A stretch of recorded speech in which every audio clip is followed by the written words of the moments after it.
United States is the largest consumer market in the world. Clothing, electronics, cosmetics, automotive parts, sporting goods, and even jewelry are but a few examples of goods Americans spend billions of dollars on each year. And as long as legitimate businesses have created, marketed, and sold products to consumers, there have been those who would try to illegally tap into those profits by copying and selling items that appear to be authentic merchandise. Many of these knockoffs come from overseas markets. So how do we even know that the products we're buying are the real McCoy when we put our money down? And even more important, how do we know that the products are even safe? As the primary border law enforcement agency, U.S. Customs and Border Protection is on the front line of combating the illegal trade of counterfeit goods in America. The free market, the backbone of the U.S. economy and the American way of life. The American consumer can be considered the engine that turns the free world. Whether made in the USA or imported from overseas, products bought and sold in the U.S. are often the target of counterfeiting. Estimates of the cost of counterfeiting to the U.S. economy range from the millions to the billions of dollars. The illegal copying of legitimate products also costs Americans thousands of jobs per year. Intellectual property rights, or IPR, are protected under U.S. law. Intellectual property is recognized as an asset that cannot be copied without permission.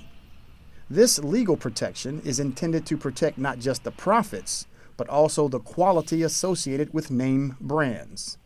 U.S. Customs and Border Protection plays a key role in enforcing these rights by stopping fake products from entering the U.S. and ultimately reaching the American consumer. It's our responsibility to make sure that goods that come into this country abide by the U.S. laws and regulations related to international trade.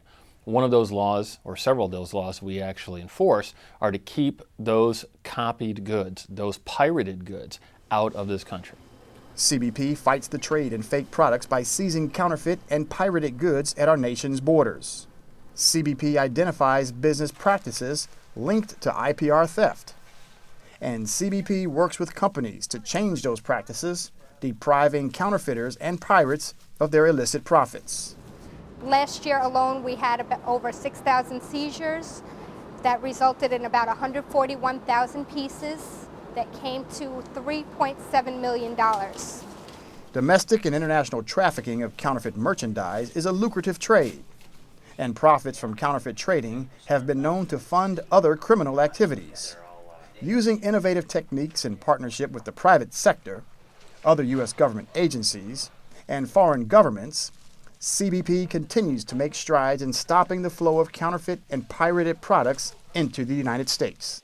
Well, our belief is that some of the money that's realized by our IPR violators in some instances is directed towards illegal activities in this country, regardless of what type of illegal behavior that is. U.S. Customs and Border Protection continues to work diligently to protect the U.S. economy from losses suffered by intellectual property rights theft.